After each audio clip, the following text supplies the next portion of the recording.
The one who came on Saturdays. My name is Edie Usher. I'm 29 years old.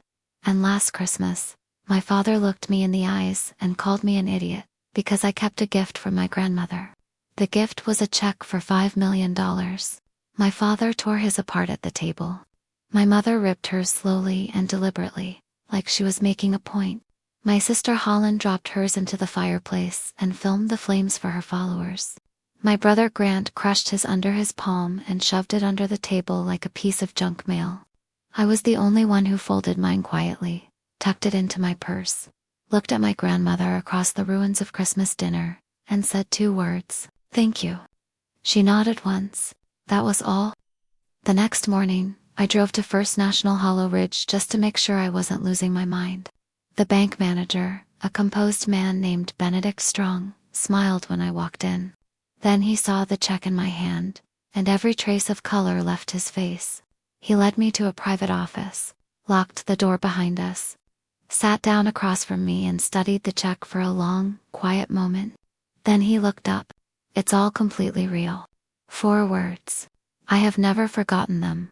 What followed the year after that Christmas dismantled almost everything I thought I knew about my family. Not all at once. Slowly, the way old houses fall. A crack here, a settling there. And then one day you realize the whole structure has been hollow for years. But to understand any of it, you have to go back to the last Christmas Eve my grandmother ever saw. My grandmother never locked her front door. Not once in 47 years. Every Saturday, I drove up the snow-packed hill to her little house white fence. Old cedar tree tilting toward the porch, smoke curling from the chimney. I could smell the place before I even got out of the car. Wood smoke, banana bread, old books, and something else underneath it all. Something warm and permanent that I never found a word for. Safety, maybe. The particular kind that doesn't ask anything of you. That December afternoon, I brought a paper bag of apples from the small tree behind my rental house. She opened the door before I knocked. She was wearing her corn yellow sweater, the one she put on almost every winter. Soft from years of washing, her silver hair pinned loosely back, and she smiled the moment she saw me. "There's my girl." She kissed my forehead and held my face in both hands for just a second, the way she always did. Like she was checking to make sure I was still okay. We sat at her kitchen table with mismatched teacups and I told her about Daniel, one of my 3rd graders. He barely spoke during group work, but when he wrote stories, they were startling, beautiful and sometimes heartbreaking. The kind of writing that makes you stop and reread a sentence just to make sure you understood it. "He's smart," I said. "He just gets scared around people." My grandmother stirred her tea. "What do you think he needs?" "Patience." She nodded. "Then give him patience." That was how she was. She never rushed anyone, not children, not grief, not the ordinary passage of time. She laughed until she nearly spilled her tea when I told her about the flea market bed frame that had collapsed under me twice. "That bed is haunted," she said, wiping her eyes. "Probably by a farmer who disapproves of your reading habits." Later, while we knitted together, me struggling with a scarf I'd started months ago, her working on something small and gray she wouldn't show me, I noticed her hand tremble when she set her cup down. Just slightly. I pretended not to see it.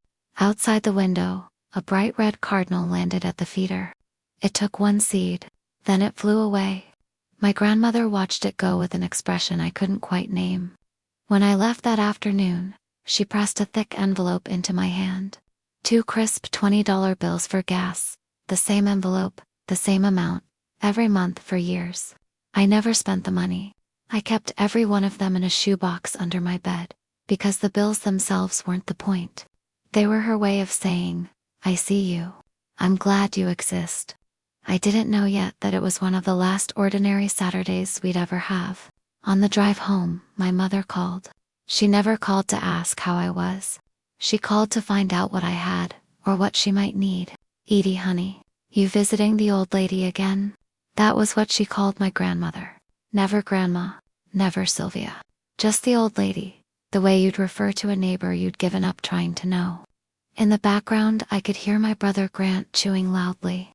"Hey Edie, need a ride Monday? Truck's acting up. I have class Monday."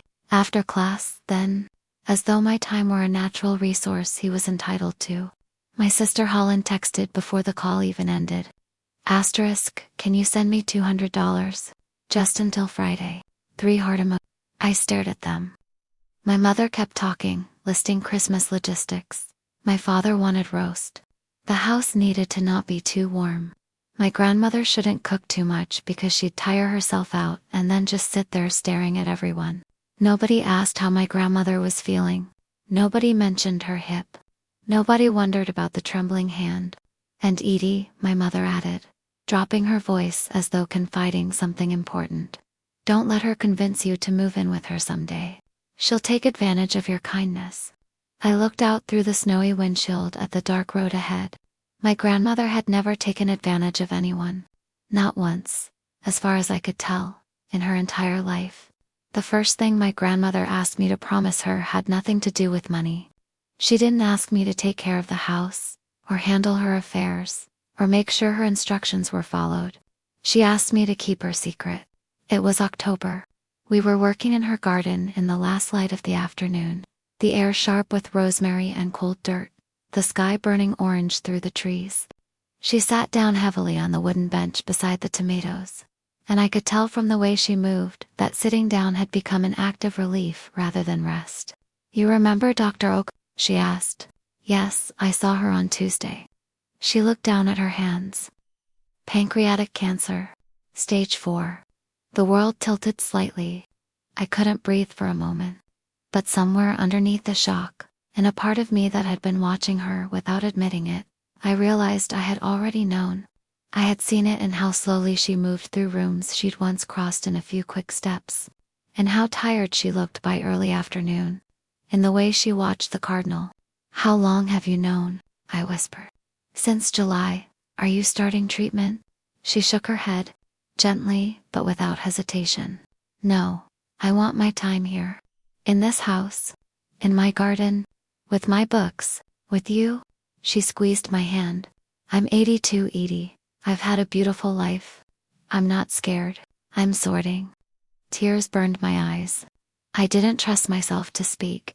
The wind moved through the garden. She reached over and clipped a small sprig of rosemary and pressed it into my palm. Then she looked at me steadily. I need you to promise me something. Anything. Don't tell them. She paused. I don't want Christmas to become a funeral before I'm gone. I want one more Christmas where everybody pretends we're still a family. She smiled, a small sharp smile that held more than a little sadness in it. Besides, I have a few things to give out first. I barely slept after that. Thanksgiving passed. Then most of December. Then Christmas Eve arrived, and one by one, my family filed into my grandmother's house, carrying false smiles and very real expectations. My father came first. Richard Usher, tall, loud, the kind of man who enters a room as though he owns it, and spends the rest of the evening proving it. He stomped snow off his boots, opened the refrigerator without asking, and immediately started complaining about the drive. My mother followed close behind, performing sweetness asterisk oh Sylvia. The tree is just adorable asterisk, while her eyes moved slowly around the room. My brother Brad arrived with a new girlfriend who looked uncomfortable from the moment she walked in and never quite stopped. His first words to me, still teaching kids, when are you getting a real job? He laughed. It wasn't a joke. Holland came last, phone already raised. Christmas vibes, she said to her followers, filming the fireplace. She barely hugged our grandmother. My grandmother herself moved quietly around the kitchen, slow and careful. She watched everyone without judgment, without surprise. She had, I think, a very clear picture of exactly who each person in that house was. She had simply decided to let it play out one more time. Her closest friend, Margaret, stopped by briefly with honey from her farm. Before leaving, Margaret caught me in the hallway and leaned close. You know, you're the only one she talks about, she whispered. Every Saturday she tells me about you. I didn't know what to say to that. Dinner came and went. The radio played old Christmas songs. The turkey was good. The wine went quickly. Then my grandmother stood and cleared her throat softly and said she had something for each of us. Nobody stopped talking right away. She waited. Finally, the room went quiet. She brought over a small wooden box. Inside were 5 cream-colored envelopes, each with a name written on the front in her careful handwriting. She distributed them around the table. Mine came last. When she set it beside my plate, her hand rested on my shoulder for just a moment. My father opened his first. I watched his face change, confusion, then a kind of stunned blankness, then suspicion tightening around his eyes. He turned the check over. Turned it back. Grant burst out laughing. Is this a joke? Holland giggled. My mother stared at the number without speaking. Then my father set the check down. It's fake, he said. His voice had the particular flatness of a man who has decided something and will not be moved. Don't be stupid. He picked it up and dropped it onto his plate, where a puddle of gravy soaked into the corner. My mother tore hers carefully in half, then in half again. Honestly, Sylvia, this isn't funny. Grant crumpled his into a ball and pushed it under the table. Holland stood, made a small ceremony of walking to the fireplace, and let hers fall into the flames while her phone captured every second. The paper curled, darkened, and was gone. My grandmother watched all of it without flinching. Then she looked at me. I unfolded the envelope. I looked at the check. I folded it again and placed it into my purse. Then I looked at her. Thank you, Grandma. She nodded once. I drove home through heavy snow, both hands on the wheel, heart going too fast. At home, I put the check on the kitchen table under the yellow lamp and looked at it for a long time. The paper felt solid, substantial, real in a way that frightened me. I turned it over. On the back, in blue ink, in her familiar handwriting, asterisk for the one who still comes on Saturdays. I sat down on the kitchen floor and cried. The next morning I drove to First National Hollow Ridge. I told myself, I only wanted to verify it, that there had been some mistake, that this was all some elaborate misunderstanding that would be gently corrected by a patient bank employee. Benedict Strong smiled when I came through the door. Then he saw the check and went pale. He walked me to a private office, locked the door, sat across from me and looked at the check for a long time, the way a person looks at something they have been waiting for. Your grandmother came here in November, he said quietly. She moved funds into a special account. I personally prepared these checks. He looked up. It's real. All of it, a pause. And this is only part of it. There's more. There's a lawyer who will contact you. He folded his hands on the desk. Your grandmother was an extremely wealthy woman. Edie, I walked out of that bank with $5 million in an account bearing my name in the cold. Vertiginous feeling that the ground beneath my life had just shifted permanently. I drove straight to her house. She was in the kitchen drinking coffee, exactly as she always was. When I walked in, she looked up without surprise. You went to the bank, she said. Yes. Was Benedict kind? He looked terrified. She smiled faintly and gestured at the chair across from her. Then she told me everything. My grandfather had left her money when he died. She had invested it carefully, read voraciously, learned quietly, made patient and deliberate decisions over the course of decades, and watched it grow into something that would have astonished the rest of the family.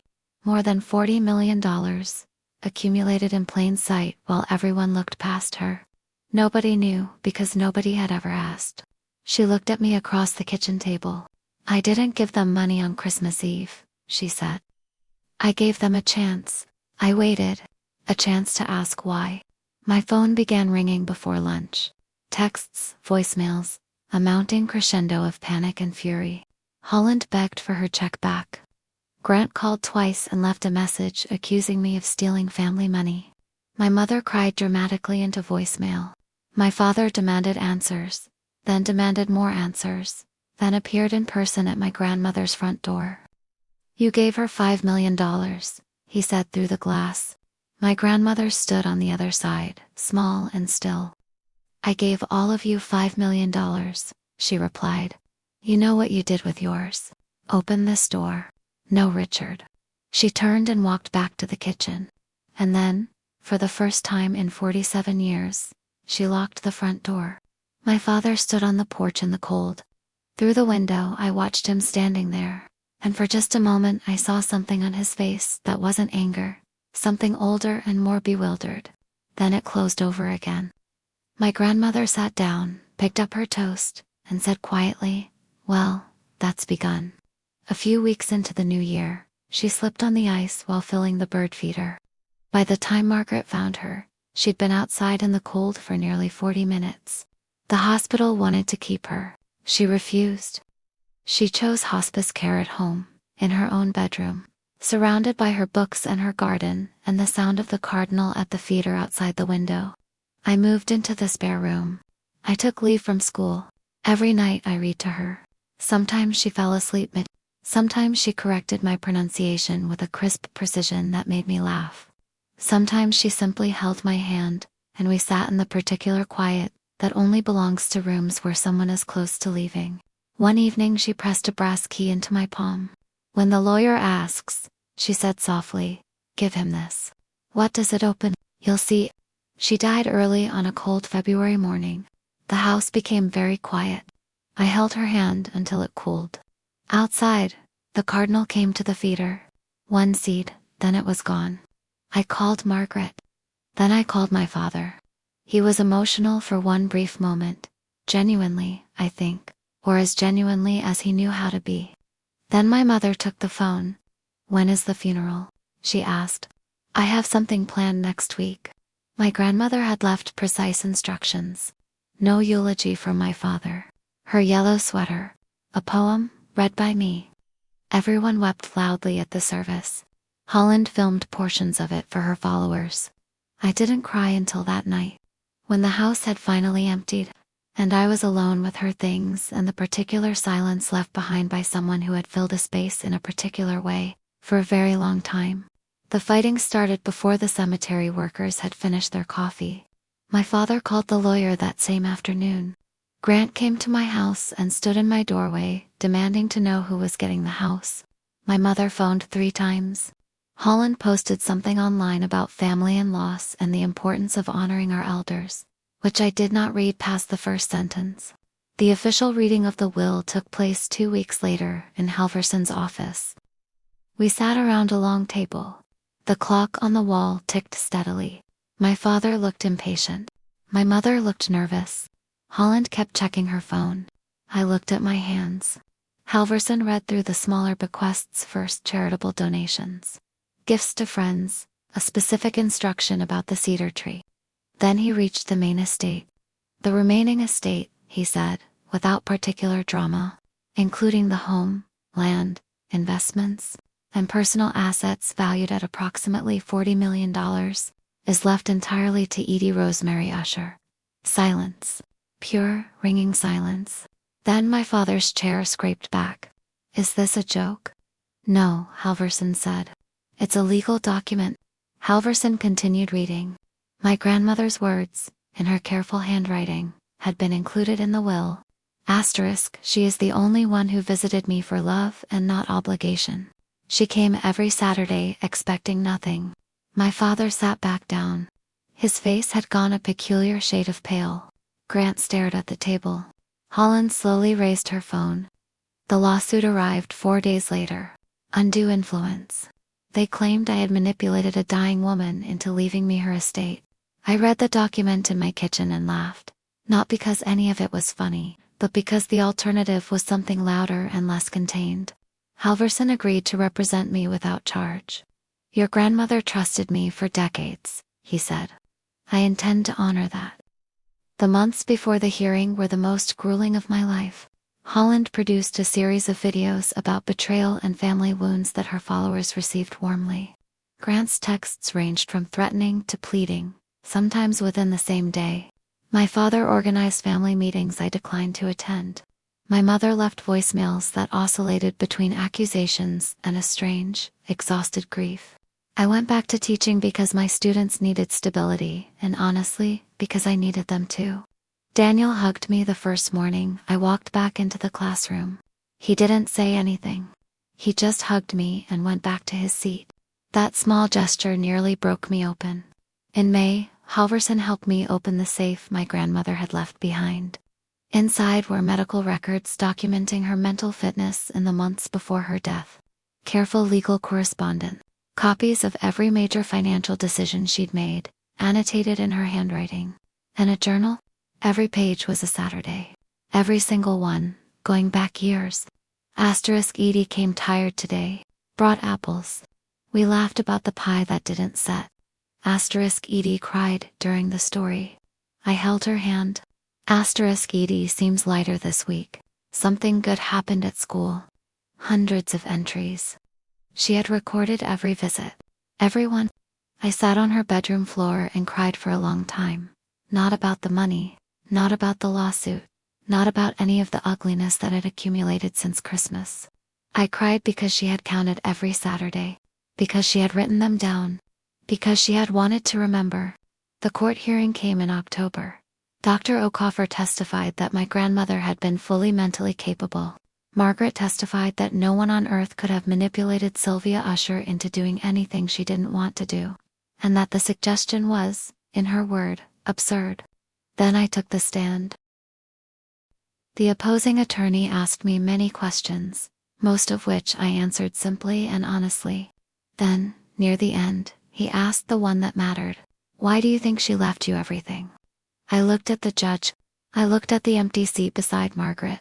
Then I answered, because I came on Saturdays. That was all I had. It was also the truth. The judge ruled in my favor. The lawsuit was dismissed.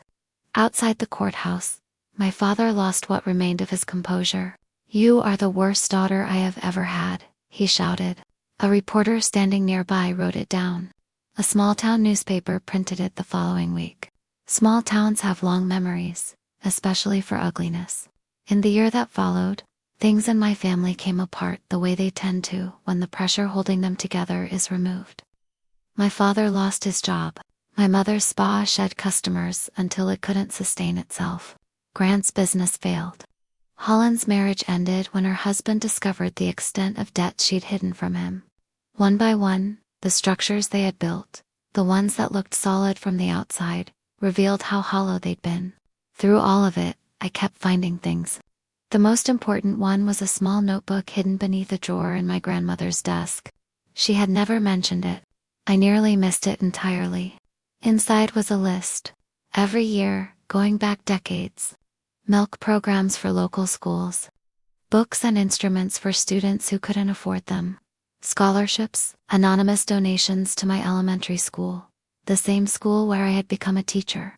The same school where Daniel drank milk every morning and wrote his startling, heartbreaking stories. She had been feeding the town for 40 years without telling a soul. No recognition sought, no credit claimed. Just the steady, quiet work of someone who believed that helping people was its own reward and required no audience. That discovery changed me more than any inheritance ever could. My mother came to my door one afternoon, unannounced. She looked older. Smaller than I remembered. She didn't perform anything, no drama, no polish, no careful presentation of herself. She looked simply like a tired woman who had come a long way. We sat with tea and said very little for a while. Then she told me that my grandmother had left her a letter. That in it, she said she had forgiven my mother years ago. My mother began to cry, not the theatrical crying I had seen from her my entire life, but something rawer and less controlled, the kind that leaves a person shaking and surprised by itself. When she finally asked if I could help save her business, I looked at her for a long time. I'm not giving you money, I said. She nodded. She had expected that. But I am creating a scholarship fund in Grandma's name. For children who need help. She cried harder at that. When she left, I said one last thing. I'm not angry anymore. I just don't know you. She nodded without turning around. Then she walked to her car and drove away. A few months later, I resigned from my school. I established the Sylvia Usher Scholarship Fund with $20 million tuition, books, food, and support for any child who needed it. Halverson cried quietly when I signed the papers, which surprised me. He was not, in general, a man who cried easily. I kept my grandmother's house. Margaret converted part of it into a small bookstore, which seemed exactly right. Then I packed my Subaru and drove north. I chose the town because of its name, Newberry Cove. It sounded like a place where things settled. The drive took 2 days. My grandmother's yellow sweater rode in the passenger seat. I bought terrible coffee at a gas station somewhere in New Hampshire and laughed genuinely, spontaneously, the way I hadn't laughed in over a year. The cottage I rented overlooked the Atlantic. Small, quiet, impractical in the best possible way.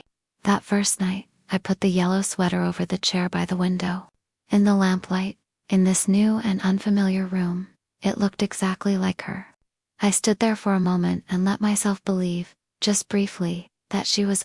A week later, a card arrived from Margaret. Sylvia always said you belonged near the ocean. The following September, I began teaching 4th grade at a small school in Newberry Cove. My classroom windows faced the water. I had 18 students. One of them, a quiet girl who sat near the back and watched everything carefully before she spoke, reminded me of Daniel. I gave her patience. I gave her time. The scholarship fund processed dozens of applications that first year. I read every single one myself. Each morning, some child in a town I'd never visited went to school, ate a meal, opened a textbook, because my grandmother had quietly counted every Saturday for years, and decided that love was its own kind of accounting. In July, a birthday card arrived from my father, the first one in years. Inside, in his handwriting, 4 words, I hope you're well. I didn't respond, but I didn't throw it away either. I put it in the same shoebox where I'd kept all my grandmother's gas money envelopes. I'm not sure what that means. I'm not sure it has to mean anything yet. One evening in August, a skinny yellow cat walked through my screen door and arranged himself on my grandmother's sweater, with the absolute confidence of an animal who knows where he belongs.